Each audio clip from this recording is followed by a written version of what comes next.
நான் உங்கள் வழக்கறிஞர் சரவணன் பேசுகிறேன்.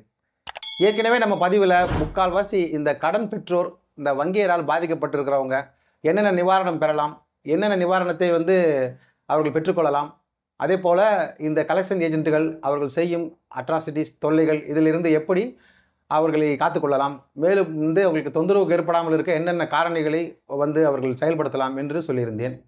அதேபடி பார்த்தீங்கன்னாக்கா பல விஷயங்களில் பல பேர் பல கேள்விகளை கேட்டிருந்தீங்க. அதுக்குண்டான பதிலையும் நான் தொகுத்து நிறைய எழுத வழங்கியிருக்கேன்.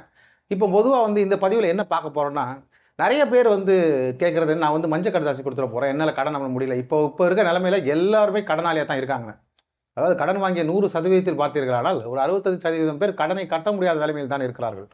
அவர்கள் என்ன சொல்கிறாங்கன்னா, சார் நான் இன்சால்வன்சி கொடுத்துட்றேன், நான் மஞ்சள் நோட்டீஸ் கொடுக்குறேன் அப்படின்னு என்கிட்ட ஃபோன் பண்ணி சொல்கிறாங்க. எவ்வளோன்னு கேட்டால் 2 லட்ச ரூபா இல்லை 3 லட்ச ரூபா. அவங்களுக்கு கண்ணுக்கு அது பெரிய ஒரு விஷயமா தெரியுது. 2 லட்ச ரூபா 3 லட்ச ரூபாலாம் ஒரு பெரிய விஷயமா. அதுக்கெல்லாம் இன்சால்வன்சின்றது ரொம்ப தேவையற்றது. இன்சால்வன்சி என்றது என்னன்னா, அதாவது நொடிப்பு நிலை எய்தியவர், அதாவது நொடித்தவர் என்று நீதிமன்றத்தால் அறிவிக்கப்பட்ட நபர் தான் இன்சால்வெண்ட். அவர் தான் இன்சால்வன்சி. அவர் தான் நொடித்தவர்னு சொல்லுவாங்க.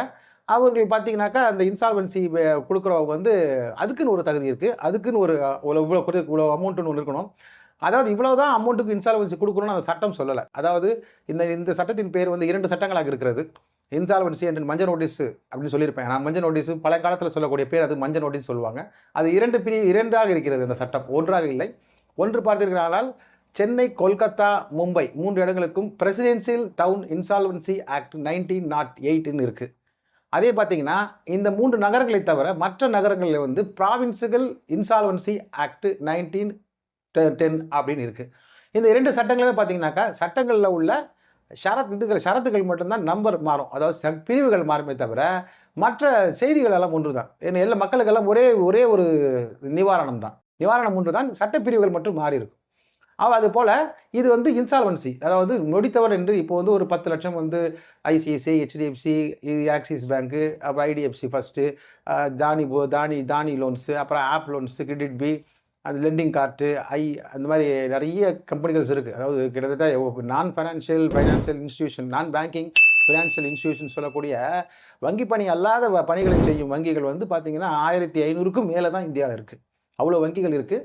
இதில் முக்கியமான வங்கிகள் இவைகளிடம் கடன் பெற்றவர்கள் என்ன நினைக்கிறாங்கன்னா, இன்சால்வன்சி கொடுத்துடலாம், இன்சால்வன்சி கொடுக்கலாம். அதாவது அதை கொடுப்பதற்கு பார்த்தீங்கன்னா அதுக்கு சில வரைமுறைகள் எல்லாம் உண்டு. அதாவது வருங்காலத்தில் அவரது பேரில் சொத்து வாங்க முடியாது. அதே போல் பார்த்தீங்கன்னா அவர்களுடைய இந்த சொத்துக்கள் எல்லாம் நீதிமன்றத்தில் சரணடைந்து விட வேண்டும், நீதிமன்றத்தில் ஒப்படைத்து விட வேண்டும். ஓத் கமிஷனர் என்று சொல்லக்கூடிய ஒரு நபரை அதுக்கு அந்த நீதிமன்றமே நியமிக்கும். இதெல்லாம் மஞ்சள் கடுதாசி என்று சொல்லக்கூடிய இந்த இன்சால்வன்சி ஆக்ட், ஐபி அப்படின்னு சொல்லுவாங்க. இது ஒரு பக்கம் இந்த மாதிரி சில கேள்விகளை கேட்குறாங்க. இவங்க தெளிவுபடுறதுக்கும் அடுத்தது என்ன கேட்குறாங்கன்னா, ஓஎஸை பற்றி நான் ஏற்கனவே சொல்லியிருந்தேன். ஒரிஜினல் சூட்டுன்றது வேற ஒன்றுமே இல்லை. அது ரொம்ப ரொம்ப தெளிவாக பாமர மக்கள் நீங்கள் புரிஞ்சுக்கிற அளவுக்கு ஒரிஜினல் சூட்டுன்னா அசல் வழக்கு. அந்த அசல் வழக்குன்னா என்ன? முதலில் தாக்கல் செய்யப்படும் வழக்கு அசல் வழக்கு ஒரு நீதிமன்றத்தில் தாக்கல் செய்யப்பட்டால் அந்த அசல் வழக்கானது என்ன பரிகாரம் கேட்குறீங்க? பரிகாரம்ன்றது ப்ரேயர்னு சொல்லுவோம் இங்கிலீஷில்.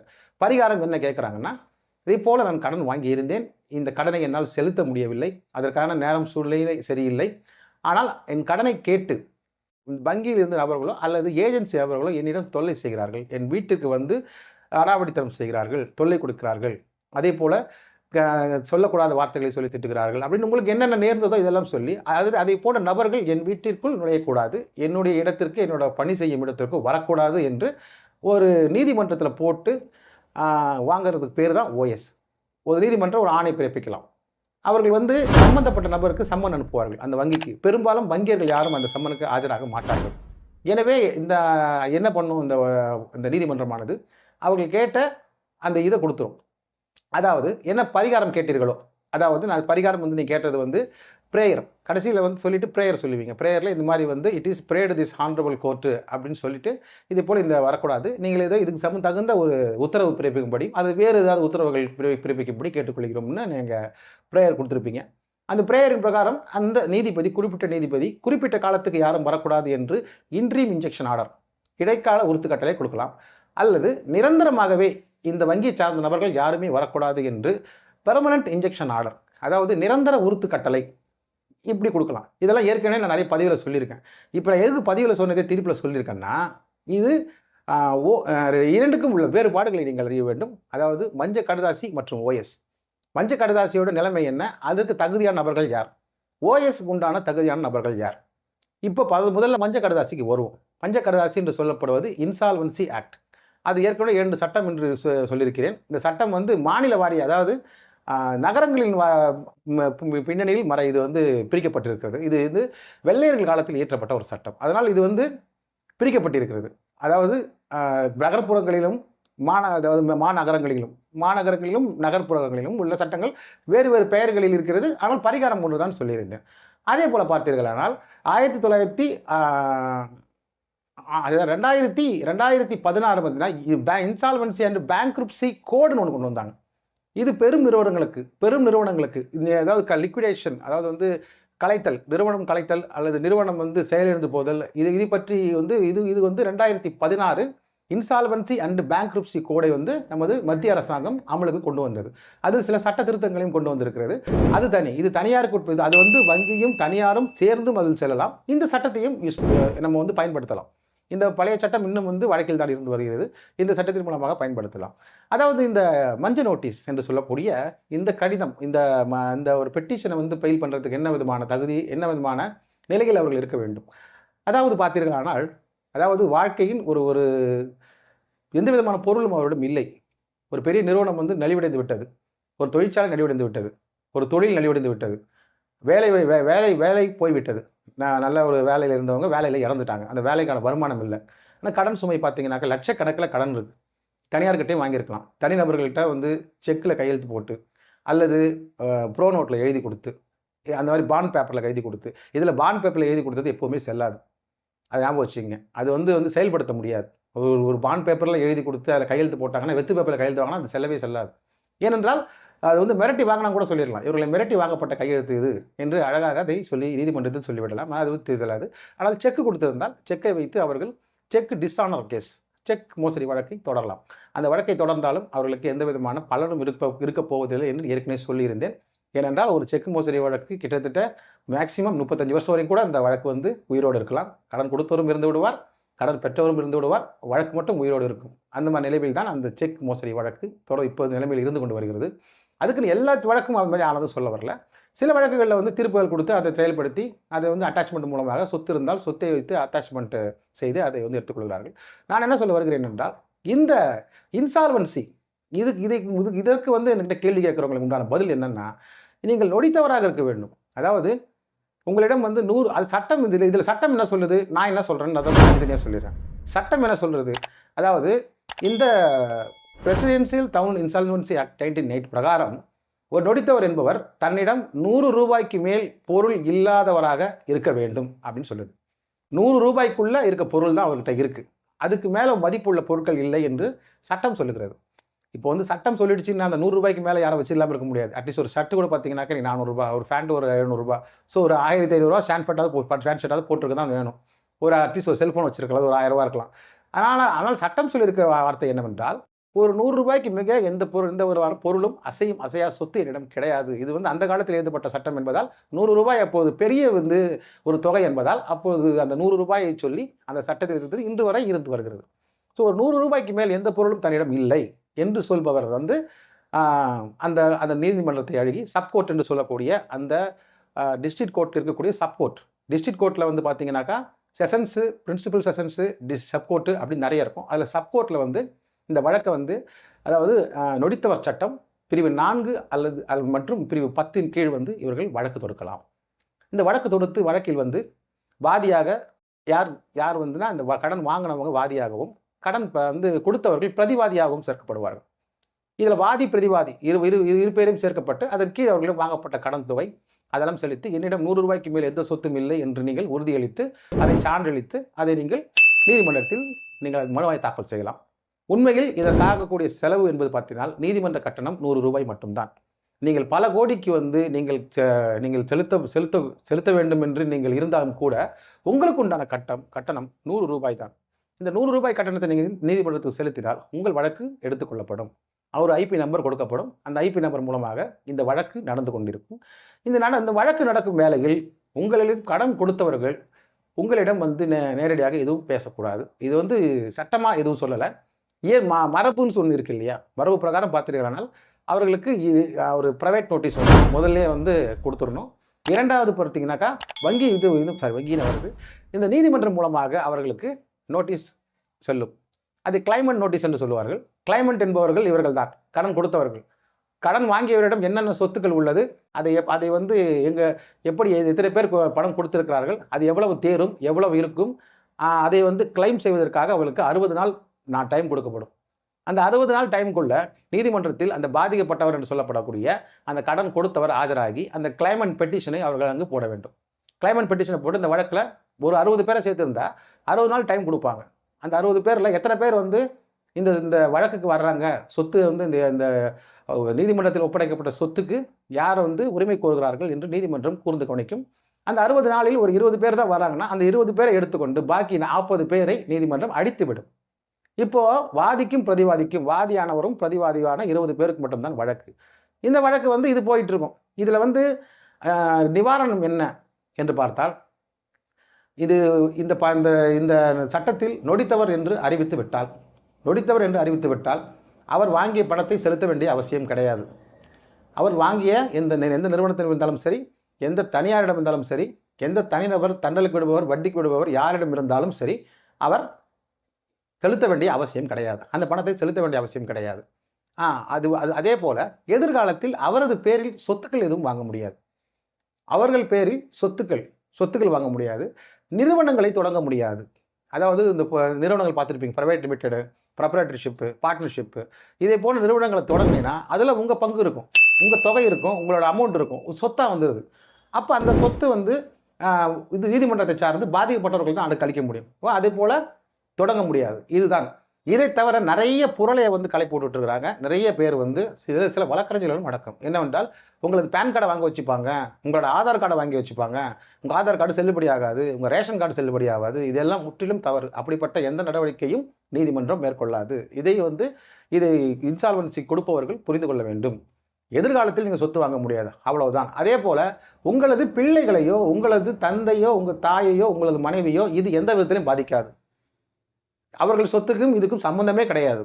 உங்களுக்கு சொத்து இல்லை என்றால் இன்சால்வன்சி இப்போ யார் வந்து நொடித்தவர் என்று சொல்கிறார்களோ அவர்களுக்கு மட்டும்தான் இது செல்லுபடியாகவே தவிர அவரை சார்ந்தவர்களை யாரையும் இது கட்டுப்படுத்தாது. ஒருவேளை இன்சால்வன்சி கொடுத்தவர், அதாவது பணம் இல்லை என்று இன்சால்வன்சி கொடுத்தவர் அப்பாவுக்கு சொத்து இருந்தாலோ, தந்தைக்கு சொத்து இருந்தாலோ, தங்கைக்கு சொத்து இருந்தாலோ, மனைவிக்கு சொத்து இருந்தாலோ, இதுக்கு எந்த விதத்திலையும் இவர் கணக்கிற்காக அதை வந்து பறிமுதல் செய்ய முடியாது. அதே போல இவர் எங்கேயாவது சொத்துக்களை ஒளித்து வைத்திருந்தால், எங்கேயாவது நிலபுலன்களை ஒளித்து வைத்திருந்தால் அதை கண்டறிந்தால் நீதிமன்றம் அதை பறிமுதல் செய்து கொள்ளும். அதற்கென்று தனியாக ஒரு நபரை நியமித்திருப்பார்கள். அவர் அந்த சொத்தினை கண்டறிந்து அந்த சொத்தினை நீதிமன்றத்திடம் சமர்ப்பிப்பார். பாதிக்கப்பட்டவர்கள் ஏரிசி வழக்கையாகத்தான். இதுல வந்து பாதிக்கப்பட்டவர்கள் வந்து எந்த வகையான, இப்போ உதாரணத்துக்கு ஒருவர் வாங்கிய கடன் பார்த்தீர்களானால் கிட்டத்தட்ட அவர் வாங்கிய கடன் ஒரு 25 லட்சம் ரூபாய் இருக்குதுன்னு வச்சுப்போம். அவர் இன்சால்வன்சி கொடுக்கிறார். தன்னை வந்து நொடித்தவர் என்று நீதிமன்றத்தின் மூலமாக விளிம்பிகை செய்கிறார். அதை விளிம்பிகை செய்தல் என்று சொல்லுவார்கள். அப்படி சொல்லும்போது அந்த 25 லட்சம் ரூபாய்க்காக பண்ணிடுவது அவரிடம் சொத்து இருப்பது ஒரு 13 லட்சம் அளவுக்கு சொத்து இருக்கிறது. சொத்தாக இருக்கிறது. அது வந்து நீதிமன்றத்தில் பறிமுதல் செஞ்சு வச்சிருக்காங்க. யாருக்கெல்லாம் முதல்ல கொடுப்பாங்க அப்படின்னு பார்த்தீங்கன்னா, இந்த ஒரு 60 பேர் வந்து பணம் கொடுக்கணும்னு சொல்லிட்டு இவங்க இது கொடுத்துருப்பாங்க, கிளைமன்ட் பெட்டிஷன் கொடுத்துருப்பாங்க அந்த கோர்ட்டில், அந்த ஐபி நம்பரில். எங்களுக்கு வந்து நான் 20 லட்சம் வரணும், எங்களுக்கு ஒரு 10 லட்சம் வரணும், எங்களுக்கு ஒரு 5 லட்சம் வரணும் அப்படின்னு சொல்லி தொடர்ந்து அவர்கள் கொடுத்து கொண்டு இருப்பார்கள். அவர்கள் முதலில் நாட்டுடைமை ஆக்கப்பட்ட வங்கி எது, அதை முதல் லிஸ்ட்டில் வந்துடும். நாட்டுடைமை ஆக்கப்பட்ட வங்கி இப்போ ஸ்டேட் பேங்க் ஆஃப் இந்தியாவில் வந்து ஒரு பர்சனல் லோனோ, ஒரு கிரெடிட் கார்டோ, ஒரு வேறு ஏதாவது ஒரு ஹவுசிங் லோனோ வாங்கியிருந்தால் முதலில் வந்துடும். அதே போல் நாட்டுடைமை ஆக்கப்பட்ட வங்கிகள் ஹெரிசி வழியாக அந்த வங்கியின் தரத்தை வைத்து வந்துடும். அதன் பிறகு தனியார் வங்கிகள் வரும். இரண்டாவதாக. மூன்றாவது தனிநபர் வருவாங்க. தனிநபர்னா உங்களுக்கு தெரியும், இந்த கடன் கொடுக்குறவங்க, டெய்லி தண்டல் புக்கை தூக்கிட்டு தண்டல் புக் வசூல் பண்ண வர்றவங்க, அதே போல் மாதமானால் வட்டி கொடுத்துட்டு வட்டிக்கு பணம் வாங்குறவங்க, இந்த செக் புக்கு வாங்கி வச்சுக்கிட்டு பணம் கொடுக்குறவங்க, ஏடிஎம் கார்டை வாங்கி வச்சுட்டு பணம் கொடுக்குறவங்க, அதே போல் இந்த ப்ரோ நோட்டில் கையெழுத்து வாங்கிட்டு பணம் கொடுக்குறவங்க, அதே மாதிரி இந்த ஃபார்மில் இல்லை வெத்து பேப்பரில் ஸ்டாம்ப் பேப்பரில் கையெழுத்து வாங்கி பணம் கொடுக்குறவங்க, இவங்கெல்லாம் பணம் கொடுத்துருந்தாங்கன்னா அவங்கெல்லாம் மூணாவதாக அவங்க தான் வருவாங்க. ஸோ அவர்களுக்கு வந்து இருக்கிற சொத்து 13 லட்சம் தான்னாக்கா, இது முதலில் இருக்கக்கூடிய நாட்டுடைமையாக்கப்பட்ட வங்கிகளில் இருப்பவர்கள் இருக்கும் அதிகாரிகளுக்கு அது பகிர்ந்து அளிக்கப்படும். அவளை ஒரு தடவை இன்சால்வன்சி கொடுத்தால் அவர் இன்சால்வன்சி கொடுத்தவரை தான். திருப்பியும் வந்து அதை வந்து இன்சால்வன்சியை வந்து புதுப்பிக்கிறதோ இல்லை வேறு ஏதாவது நடவடிக்கை எடுப்பது மூலமும் ஒன்றும் செய்ய முடியாது. அவர் இன்சால்வன்சி கொடுத்தவர் தான். இதன் மூலமாக அவரது பிள்ளைகளோ அவரோட வாரிசுகளோ அவரோட சந்ததிகளோ எந்த விதத்திலும் பாதிப்பே அடையாது. இது தெரியாமல் நிறைய பேர் வந்து என் பிள்ளையை படிக்க வைக்க முடியாதோ, என் பிள்ளை வந்து வருங்காலத்தில் வந்து வேலை கிடைக்காம போயிடுவோம் அப்படின்றதெல்லாம் வந்து ஒன்றுமே கிடையாது. இன்சால்வன்சி என்பது முதலெல்லாம் பார்த்தீங்கன்னா, இந்த ஒரு இன்சால்வன்சி கொடுத்தவர் பெரும் பெரும் நடிகர்கள் எல்லாம் வந்து படம் எடுத்து தோல்வி அடைந்து அதன் மூலமாக இன்சால்வன்சி கொடுத்து அவர் பேப்பரில் பேரோட போடுவாங்க. இப்போ அப்படி கிடையாது. இப்போல்லாம் பார்த்தீங்கன்னா ஒரு நாளைக்கு 15 ஒரு கோர்ட்டில் பார்த்தீங்கன்னா ஒரு 20 பேர் 25 பேர் கூட இன்சால்வன்சி ஃபைல் பண்ணுறாங்க. அவங்கள இன்சால்வென்ட்னு கோர்ட் அறிவிச்சு கூட அவங்க பேப்பர்லாம் போடுறதில்ல. இப்போ யாரையும் அவமானப்படுத்துவது இல்லை. நாடு நாகரிகம் அடைந்து விட்டது. எனவே இந்த பழைய அந்த பஸ்ஸில் மஞ்சள் நோட்டீஸ் தனியாக ஒரு புக்கு வந்துட்டு இருக்கும், மஞ்சள் பத்திரிகைன்னு வரும். அந்த மஞ்சள் பத்திரிகை வந்து பார்த்திங்கன்னா நிறைய தகாத உறவுகளை பற்றியும் இதே போல் நொடித்தவர் இந்த மாதிரி நிலைமை ஆயிட்டாரு அப்படின்னு சொல்லியும் செய்திகள் வரதாக வந்து வழக்கமாக கொண்டிருந்தது 50களுக்கு முன்னாடி, 1950க்கு முன்னாடி. அப்படிப்பட்ட நேரங்களில் நொடித்தவர் என்று ஒருத்தவர் வந்து விளிம்புகை செய்தால் பெட்டிஷன் போட்டாலே அவரோட ஃபோட்டோவோட போட்டு இவர் வந்து நீதிமன்றத்தில் தன்னுடைய நொடித்தவர் சட்டத்தின் மூலமாக இவர் வந்து மனு செய்திருக்கிறார் அப்படின்னு ஃபோட்டோவோட விளம்பரம் வரும். இந்த காலகட்டத்தில் அதெல்லாம் கிடையாது. எனவே நொடித்தவர் என்று நொடித்தவர் சட்டத்தின் மூலமாக செல்பவருக்கு இது அவமானங்கள் ஏற்படும். எப்படி இந்த மாதிரிலாம் உங்களை அவமானப்படுத்துவாங்க அப்படின்னு சொல்கிறதெல்லாம் சும்மா. எனக்கு தெரிஞ்ச எத்தனையோ பேருக்கு நான் வந்து இன்சால்வன்சி வாங்கி கொடுத்துட்டு அவங்களை ரிலீவ் பண்ணி விட்டுருக்கேன். அவங்களாம் வந்து இன்னும் வேறொரு வேலைகளை பார்த்துக்கொண்டு அவர்கள் நிம்மதியாகத்தான் வாழ்ந்து கொண்டிருக்கலே தவிர, இன்சால்வன்சி என்பது கடைசி முயற்சி. அதை முதல்ல புரிஞ்சுக்கணும். என்ன வழக்கறிஞர் இன்சால்வன்சி கொடுத்துட சொல்கிறாரு அப்படின்னு சொல்கிறேன்னு நினைக்கக்கூடாது. அதே மாதிரி வங்கிகளுக்கு பணம் கட்டாமல் ஏமாற்ற சொல்கிறேன்னு நினைக்கக்கூடாது. இன்சால்வன்சி என்னவென்று என்னை கேட்டவர்களுக்கு நான் சொன்ன பதில் இதுதான். ஒரு கடைசி முயற்சி. என்னால் இதை வந்து செய்ய முடியாது, என்னால் பணத்தை நிச்சயமாக கட்ட முடியாது, உறுதியாக கட்ட முடியாது, என்னால் எந்த காலகட்டத்திலையும் இவ்வளோ ஒரு ரூபாயை என்னால் திருப்பி செலுத்த முடியாது, வேறு வழியே இல்லை என்ற பட்சத்தில் தான் இந்த மஞ்சள் நோட்டீஸ் என்று சொல்லக்கூடிய இன்சால்வன்சியை இந்த சட்டத்தை பயன்படுத்தி இதன் மூலம் நிவாரணம் பெற முடியும். ஒன்ஸ் இன்சால்வன்சி கொடுத்துட்டா பணம் கேட்குற ரைட் ராயெல்லாம் எதுவுமே இல்லை. இன்சால்வன்சி கொடுத்தவங்கிட்ட வந்து அரசு பாதுகாப்பும் வழங்குது. ஏனென்றால் பணம் கொடுத்தவர்கள் சில பேர் கடத்தல் செய்யலாம், இல்லை மிரட்டல் செய்யலாம், என்ன வேணாலும் செய்யலாம். ஆனால் அவர்களுக்கு பாதுகாப்பும் வழங்குகிறது. எனவே இன்சால்வன்சி ஆக்ட் பிரகாரம் ஒருவர் நொடித்தவர் என்று நீதிமன்றம் விளிம்பிகை செய்துவிட்டால் அவர் பணம் செலுத்த வேண்டிய அவசியம் இல்லை. ஆனால் குற்றவியல் வழக்குகளை அவர் மீது தொடுக்கக்கூடாது என்று எந்த சட்டமும் சொல்லவில்லை. அவர் மீது வந்து குற்றவியல் வழக்கு, அதாவது வேறு ஏதாவது வழக்கு, இப்போ இன்சால்வன்சி கொடுத்துட்டீங்க பண ரீதியாக, மற்ற குற்றம் செஞ்சுட்டு இவர் வந்து இன்சால்வன்சி கொடுத்துட்டாரு அதனால் அது செல்லாதுன்னு சொல்ல முடியாது. மற்ற குற்றங்களுக்கும் இதுக்கும் எந்த விதமான சம்பந்தமும் கிடையாது. அதில் தப்பு செஞ்சாருன்னா, உதாரணத்துக்கு ஒருத்தர் அடிச்சிட்டாரா, ஒருத்தர் கத்தியால் குத்திட்டாருன்னா கண்டிப்பாக அதுக்கு ஆக்ஷன் எடுக்க தான் செய்வாங்க. அதுக்கு இன்சால்வன்சி காப்பாற்றாது. நிறைய பேர் ஒருத்தர் அந்த கேள்வி என்ன கேட்டார், சார் நான் இன்சால்வன்சி கொடுக்க போகிறேன், ஒருத்தர் இந்த மாதிரி ஏதாவது பண்ணிவிட்டு எனக்கு ஏதாவது வந்து இது கிடைக்குமான்னு ஒரு தவறான ஒரு கேள்வி கேட்டார் என்கிட்ட. இன்சால்வன்சி மூலமாக பாதுகாப்பு கிடைக்குமானுக்குன்னு. அது வேறு. இன்சால்வன்சி என்பது வந்து முழுக்க சிவில் சார்ந்தது, உரிமையியல் சார்ந்தது.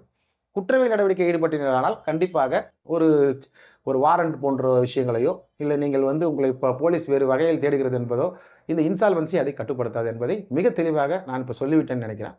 இது வந்து கடன் பெற்றவர்களுக்கு, முடியாத வகையில் இருப்பவர்களுக்கு எதுவுமே செய்ய முடியாத நிலைமையில் தினசரி கடன் கட்ட சொல்லி வற்புறுத்தி தொல்லை கொடுப்பவர்களிலிருந்து தப்பிக்கவும், அதே சமயம் சட்டப்படி அவர்களால் வந்து உண்மையில இருக்கிறவங்க தான் இன்சால்வன்சி கொடுக்க முடியும். தவறுதலாக வந்து இது போல் வந்து சொத்துக்கள்லாம் எங்கேயாவது ஒருத்தர் ஒளிய வச்சுட்டு வந்து இன்சால்வன்சி கொடுத்துட்டு, அது வந்து நீதிமன்றம் வந்து முதல்ல நம்பிக்கை வரணும், அந்த நபர் மேலே நம்பிக்கை வரணும். நம்பிக்கை வந்தால் தான் இன்சால்வன்சி பெட்டிஷன் வந்து இப்போ உங்களுக்கு வந்து அந்த இடத்துல நம்பர் ஆகும். அப்படி இல்லைன்னா டிஸ்மிஸ் செய்யப்படும். திருப்பி மேல் நீதிமன்றத்தை அணுகி அந்த இன்சால்வன்சியை திருப்பி நாம் ரிவோக் பண்ணி கொண்டு வரணும். இது இன்சால்வன்சியை பொறுத்த வரைக்கும், மஞ்சள் நோட்டீஸை பொறுத்த வரைக்கும் நான் சொன்னது. அடுத்தது இது நான் சொன்ன இந்த இன்சால்வன்சி முழுக்க கடைசி இதில் இருப்பவங்க, ரொம்ப முடியாதவங்க, நிறைய கடனை வாங்கிவிட்டு இந்த கடனை வாங்க அந்த கிரெடிட் கார்டை தேய்க்கிறது, இந்த கிரெடிட் கார்டை முடிக்கிறதுக்கு இந்த கிரெடிட் கார்டை தேய்க்கிறது, இந்த கிரெடிட் கார்டை அதை தேய்க்கிறது, தேய்ச்சி கிட்ட பார்த்தீங்கன்னாக்கா 10 லட்சம் 20 லட்சம் 25 லட்சம் 30 லட்சம் 40 லட்சம் 1 கோடி 1.5 கோடி 2 கோடி 3 கோடி வந்தவங்களுக்கு இந்த இன்சால்வன்சி பொருந்தும். அதே போல் இன்சால்வன்சி என்ற ஒரு வகையில் நீங்கள் ஒரு பரிகாரத்தை தேடினாலும் ஓஎஸ் என்ற ஒரு வகையில் நான் சொன்னேன். இது வந்து எப்படின்னாக்கா, இப்போ கடன் பெற்றவர்கள் இருக்கிறாங்க, உங்கள் பர்சனல் லோன் வாங்கியிருக்கலாம், பிஸ்னஸ் லோன் வாங்கியிருக்கலாம், கிரெடிட் கார்டு வாங்கியிருக்கலாம், இவர்களால் கட்ட முடியவில்லை, கட்ட இயலவில்லை என்றால் இது வந்து இன்சால்வன்சியை நாடாமல் அது வேண்டாம் அப்படின்ட்டு நினைக்கிறவங்களுக்கு ஓஎஸ் ஒரிஜினல் சூட், முதலில் உங்களால் வந்து இந்த பணத்தை கட்ட முடியவில்லை அப்படின்னு நான் ஏற்கனவே சொல்லியிருக்கேன், ஒரு வழக்கறிஞரை வச்சு அந்த ஆஃபீஸுக்கு, அந்த ஹெட் ஆஃபீஸுக்கு, இப்போ இந்தியா புல்ஸ் தானி புல்ஸ் இருக்குன்னா குர்கானோட ஹெட் ஆஃபீஸுக்கு, ஐசிஐசினா ஐசிஐசியோட ஹெட் ஆஃபீஸு வடோதராக்கு, ஆக்சிஸ் பேங்க்னா மும்பை ஒரலியில் இருக்கிற ஹெட் ஆஃபீஸுக்கு, அதே போல் கென்ட் கார்ட்னா பெங்களூரில் இருக்கிற ஆஃபீஸுக்கு, இங்கெல்லாம் ஒரு ரிஜிஸ்டர் தபாலில் உங்களோட நிலையை எடுத்து வழக்கறிஞர் மூலமாக சொல்லி நீங்கள் வந்து ஒரு அக்னாலஜ்மெண்ட் கார்டு டியூ வாங்கி வச்சுக்கோங்க. இது ஃபஸ்ட்டு ஸ்டெப். இரண்டாவது ஸ்டெப், ஒருவேளை கடன் நிறைய இருந்தால், நிறைய கிரெடிட் கார்டு, ஒரு 10 கிரெடிட் கார்டு, ஒரு 5 பர்சனல் லோன், 2-3 பிஸ்னஸ் லோன், இப்படிலாம் நிறைய பிஸ்னஸ் லோன் நிறைய உங்களால் ஒன்றும் நடத்தவே முடியலன்னாக்கா நீங்கள் நான் சொன்னபடி ஃபஸ்ட்டே சொன்னேன் ஓஎஸ் நீங்கள் அணுகலாம். நீங்கள் குறிப்பிட்ட எந்த வட்டாரத்தில் நீங்கள் இருக்கிறீர்களோ அந்த வட்டாரத்திற்கு அருகிலுள்ள வரம்பிற்குள்ள, அந்த வட்டார வரம்பிற்குள்ள உள்ள நீதிமன்றத்தில் நீங்கள் ஒரிஜினல் சூட் என்று சொல்லக்கூடிய அசல் வழக்கை தாக்கல் செய்யலாம். அதில் வந்து இதுக்கு வந்து பெரிய ஒரு தகவல் வேணும்னு அவசியம் இல்லை. இதில் என்னென்ன தேவைப்படும் விஷயங்கள் என்ன, ஒரு ஓஎஸ் ஒன்று ஃபைல் பண்ணணும்னாக்கா வந்து அது ஓஎஸ்க்கு உண்டான இது ஸ்டாம்ப் டியூட்டி, தமிழக ஸ்டாம்ப் சட்டம்னு ஒன்று இருக்குது, தமிழக ஸ்டாம்ப் சட்டம், stamp act, Tamil Nadu stamp act, stamp duty ஆக்ட்னு ஒன்று இருக்குது, 1899. அந்த சட்டத்தின் பிரகாரம் எவ்வளவு வந்து அந்த வழக்குக்கு ஃபீஸ், அதாவது வந்து இந்த கட்டணம் செலுத்த வேண்டுமோ அந்த கட்டணத்தை செலுத்தி நீங்கள் அந்த ஒரிஜினல் சூட்டை இந்த சிவில் நீதிமன்றத்தில் ஒரு சப்கோர்ட்டில் நீங்கள் தாக்கல் செய்தால், ஒரு செஷன்ஸ் கோர்ட்டில் தாக்கல் செய்தால் உங்களுடைய மனுக்கள் பரிசீலிக்கப்பட்டு திருத்தங்கள் வந்து சரி செய்யப்பட்டு நீங்கள் எந்தெந்த வங்கியில் என்ன கடன் வாங்கியிருக்கிறீங்க அப்படின்றத வந்து அதில் குறிப்பிட்டு அதில் எல்லாமே இருக்கும். வங்கியில் வாங்கின கடன், உங்களுக்கு ஒரு லோன் நம்பரு, உங்களோட அமௌண்ட் இதெல்லாம் இருக்கும். இதனால் பே பண்ண முடியலை, இப்போதைக்கு நிறைய பேர் வந்து நான் இருக்கிற அலுவலக முகவரிக்கும் வீட்டு முகவரிக்கும் தொந்தரவு செய்கிறாங்க, அவர்கள் யாரும் வரக்கூடாது என்று நீங்கள் தெளிவாக அதில் ப்ரேயர் என்று பரிகாரம் என்று சொல்லக்கூடிய இடம், பரிகாரம் என்றால் ப்ரேயர், கடைசியில் வர்றதா ப்ரேயர். ப்ரேயர்னா என்னன்றதை நம்ம கேட்குறோம் ஜட்ஜுக்கிட்ட. அந்த மாதிரி சொல்லிங்கனாக்கா ஒரு இன்ஜெக்ஷன் ஆர்டர், அதாவது ஒருத்து கட்டளை வேணும்னு சொல்லி நம்ம கேட்டோம்னா அதை வந்து நம்பர் ஆக்கும். முதல்ல நம்பர் ஆனாலே போதும். நம்பர் ஆனாலே வங்கியர்கள்ட்ட வந்து அந்த ஒரு காப்பியை காமிச்சிங்கன்னா அவங்க வரமாட்டாங்க, அவங்க லீகல் டிபார்ட்மெண்ட் ஃபார்வர்ட் பண்ணிடுவாங்க. அது மாதிரி அதுக்கு பின்னாடி பார்த்தீங்கன்னாக்கா நிறைய இருக்குது, arbitration, conciliation, Lok Adalat, payment and settlement system act 2007, அதுக்கப்புறம் பார்த்தீங்கன்னா 138 ஆஃப் நெகோட்டியபிள் இன்ஸ்ட்ருமெண்ட்ஸ் ஆக்ட் 1881, இப்படி நிறைய இருக்குது. இதெல்லாம் ஒரு வழக்கறிஞர் வச்சுட்டுனா ஒரு வழக்கறிஞர் பார்த்துட்டே வந்துடுவார். அதெல்லாம் ஒரு வழக்கறிஞர் நியமிச்சிட்டிங்கன்னா அவரெல்லாம் பின்னாடி வரதெல்லாம் ஃபுல்லாக பார்த்துப்பார், அவர் ஃபுல்லாக அவரோட இதில் பொறுப்பில் போயிடும். இது கடைசியில் வாராக்கடனில் தள்ளுபடியாக போகிறதா, இல்லை அப்படியே கடன் நிலுவையில் இருக்க போகிறதா, வாராக்கடனில் தள்ளுபடியாக நான் எதிர்பார்க்குறேன் சில விஷயங்கள் எல்லாம். இதை நான் வந்து சொல்லவில்லை, இதை நீங்களே நெட்டில் போட்டு தெரிஞ்சுக்கலாம். நிறைய கடன்கள் வந்து பார்த்தீங்கன்னாக்கா வந்து ஏற்கனவே வந்து எஸ்பிஐ தள்ளுபடி பண்ண 1.52 லட்சம் கோடிகளை, அப்புறம் எஸ் பேங்க் வந்து 1.38 லட்சம் கோடிகளை தள்ளுபடி செய்திருக்கிறது 2000 முதல் 2021 காலகட்டத்தில். அதே போல் வந்து கடன் தள்ளுபடிகள் வந்து முடியுமா, ரைட் ஆஃபில் முடியுமா, இல்லை சிபிலில் என்ன இருக்கிறது, இதெல்லாம் வந்து நம்ம இப்போதைக்கு இருக்கிற பிரச்சனை. யாரும் வரக்கூடாதுன்ற ஓஎஸ்ஸை நீங்கள் போட்டுக்கலாம். இப்போ உங்களுக்கு வித்தியாசம் தெரிஞ்சிருக்கும். ஓஎஸ் நீங்கள் வந்து ஃபைல் பண்ணிங்கன்னா நீங்கள் வந்து சொத்துக்களை வாங்கலாம், உங்கள் பேரில் வந்து அலுவலகம் நடத்தலாம், உங்கள் பேரில் வந்து பிஸ்னஸ் பண்ணலாம், எது வேணாலும் பண்ணலாம், அதுக்கு எந்த விதமான தடையும் இல்லை. ஆனால் இது வந்து இதுவாக மாறும்போது, இன்சால்வன்சி பெட்டிஷனாக மாறும்போது சில சட்ட திட்டங்கள் இருக்கிறது, சில வரையறைகள் இருக்கிறது. நிறைய பேர் எங்கிட்ட கேட்ட கேள்வி, இந்த வாரம் முழுக்க ஓஎஸை பற்றினா என்ன, நாங்கள் இன்சால்வன்சி கொடுத்து தான் ஆகணும். ஒருத்தர் ஒன்றும் இல்லை 10,000 ரூபாய்க்கு இன்சால்வன்சி கேட்டார், முகம் சொல்லிக்காமல் அவளுக்கு பதில் சொன்னேன், இதுக்கெல்லாம் இன்சால்வன்சிக்கு போக முடியாதுங்க. இன்சால்வன்சிக்கு போகிறதுக்குன்னா அதுக்குன்னு நம்பத்தகுந்த வகையில், இதுக்கு வந்து சட்டத்தில் வந்து இவ்வளவு அமௌண்ட்டுக்கு தான் நீங்கள் இன்சால்வன்சி கொடுக்கணும் அப்படின்லாம் எதுவுமே இல்லை, அதோட வரையறை எதுவுமே இல்லை. ஆனால் மரபுன்னு ஒன்று இருக்குது, அதாவது இவ்வளோ ரூபாய்க்கு கொடுக்கலாம். 10,000 ரூபாய்க்கு இன்சால்வன்சி கேட்டு நான் வந்து பெட்டிஷன் செய்தால், ஒரு கோர்ட்டில் பெட்டிஷன் செய்தால், ஒரு மனிதனால் 10,000 ரூபாய் கூட வந்து ஒரு வாழ முடியாதா, உழைக்க முடியாதா, ஒரு மாதம் உழைத்தால் 10,000 ஒரு சம்பளம் வராதா, அதற்கு இன்சால்வன்சி வேண்டுமா என்று நீதிபதியின் கடும் கண்டனத்துக்கு ஆளாக வேண்டிய நேரம் பெறும். அதனால் பணம் ஒரு குறிப்பிட்ட தொகை இருக்க வேண்டும் இன்சால்வன்சி. அதே போல் ஓஎஸ்க்கு போகும்போது அந்த குறிப்பிட்ட அதிகார வரம்பில் எங்கெங்கெல்லாம் உங்கள் வந்து வங்கியர்கள் வரக்கூடாது, கலெக்ஷன் ஏஜென்சி வரக்கூடாது என்று நாம் அதில் தெளிவாக ஓஎஸ் அந்த பெட்டிஷனில் அதை தெளிவாக குறிப்பிட வேண்டும். அவ்வளவுதான். இதுதான் வந்து இன்சால்வன்சிக்கும் ஓஎஸ்க்கும் உள்ள ஒரு வித்தியாசம். இதில் வந்து பாதிக்கப்பட்ட நபர்கள் நிறைய பேர் இருப்பீங்க. நான் வந்து வங்கிக்கு பணம் செலுத்த வேண்டாம் அப்படின்னு நான் எப்பவுமே சொல்லவே இல்லை. எப்பவுமே வங்கி சைட்லேயே தான், அரசாங்கம் வங்கி சைடில் இருக்குது.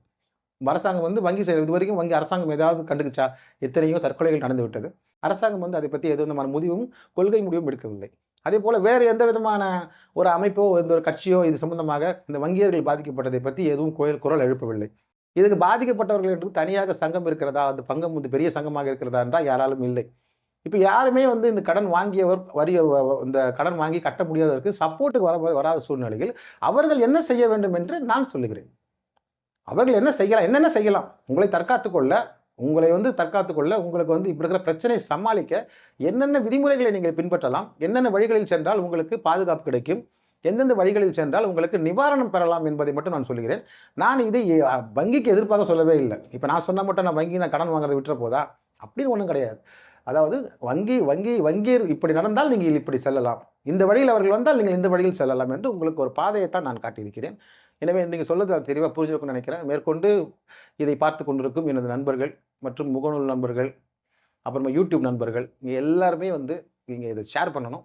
உங்களுக்கு கடன் தொல்லை இல்லாமல் இருந்தாலும் கூட உங்களுக்கு நண்பர்களுக்கு அந்த தொல்லைகள் இருக்கலாம். அப்படிப்பட்ட தொல்லைகளில் இருந்து அவர்கள் விடுபட நீங்கள் கண்டிப்பாக இதை ஷேர் செய்ய வேண்டும். மேற்கொண்டு என்னோடய சேனலை சப்ஸ்கிரைப் செய்யுங்க. நீங்கள் சப்ஸ்கிரைப் செய்ய நிறைய பேருக்கு போய் சேரும், நிறைய பேருக்கு சேரும். அதே மாதிரி மிக முக்கிய விஷயம் தலைவர் அவசியம்னா என் நம்பர் கொடுத்துருக்கேன், எனக்கு அதுக்கு ஃபோன் பண்ணுங்கள்.